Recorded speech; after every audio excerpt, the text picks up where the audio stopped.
Time 8:47. I'm Jennifer Jones-Lee along with John Bristow, and it's the second annual Cisco Connected to the World Technology Report that's been released. Last year's survey found 2 out of 3 workers believe that they do not need to be in the office to be productive. So what did this year's survey find? Let's go to the KGO live line. Neil Wu Becker, Global Research and Communications Manager for Cisco, joins us this morning. So, Neil, what are you finding this year?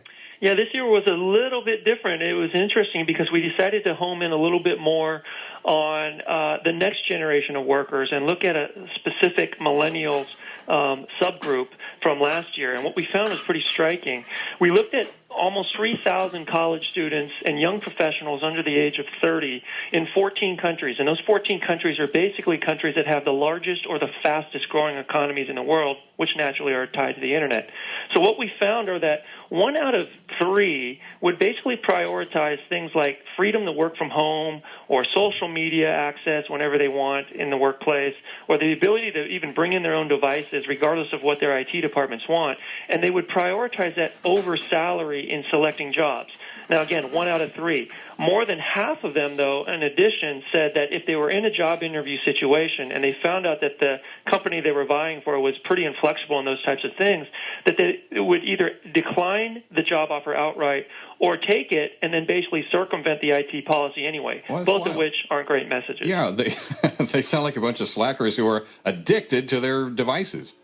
Yeah, and you've got to look at where they're coming from. Unlike, say, others from, say, the baby boomer or the Gen X generation, these guys are literally from the internet age. They were born with it. They were raised with it. They're very on demand in terms of their lifestyle. It is ingrained in the way they live their lives, even more than, say, their elders. And now they're coming of age and entering the workforce environment, and they're bringing that naturally with them. And it's really going to start testing the limits of corporate cultures, hiring practices, and the like. Now, it just sounds like the internet is important to them as air and water. Is that true? I'd like to say no, because in some countries it's kind of a blasphemous statement, but in the 14 countries we're looking at, that the numbers aren't lying. 1 out of 3, again, about 34% around those 14 countries said that it literally is as important, like a fundamental human resource like air, food, water, or shelter, that they can't live their lives without it, that it is so ingrained.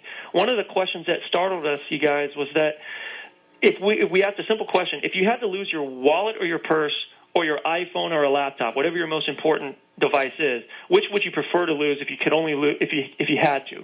And more than half of this generation that we pooled or surveyed said they'd rather lose their purse or their wallet, which was extremely striking to us, but reinforces the notion that these folks are literally ingrained in the internet more than their previous generations. Wow, pretty amazing stuff, Neil. Okay, so where can people go to get more info on these survey results and read all about them? Sure. If they want to learn more and even possibly take the study themselves and shock themselves possibly, they should go to Cisco.com, that's CISCO, and look for the Cisco Connected World Technology Report. All right, interesting stuff. Thanks a lot, Neil.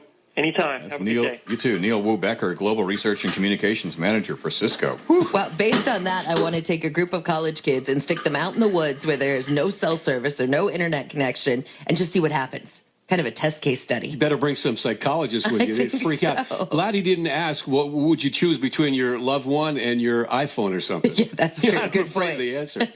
That's the voice of Rich Walkoff, who's got sports coming up. Yeah, and a couple of former Dodger greats and a high-profile NBA team owner may be vying to be the next owners of the Dodgers. Hey, we want to tell you about the very important event coming up later.